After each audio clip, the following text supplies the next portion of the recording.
In this video, we are going to go over how to use a Humidifirst Digital Humidistat.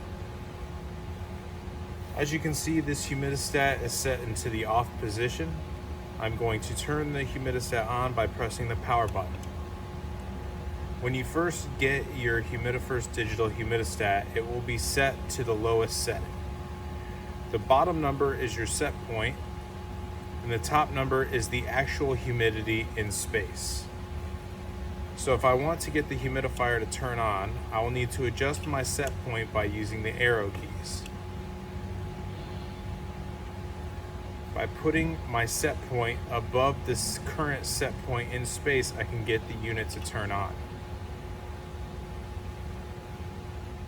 To tell if the digital humidistat is calling for humidity, locate the bars on the right hand side of the display. If the unit is calling, the bars will move from down to up. If your display shows error 2, somebody just pressed the dot button or the enter button. Just press it and it will go back to display your set point. The sensor that comes in the Humidifirst Digital Humidistat is plus or minus 5%. If you are getting an error 1 message, so instead of a 2, a 1 is there, your sensor has gone bad.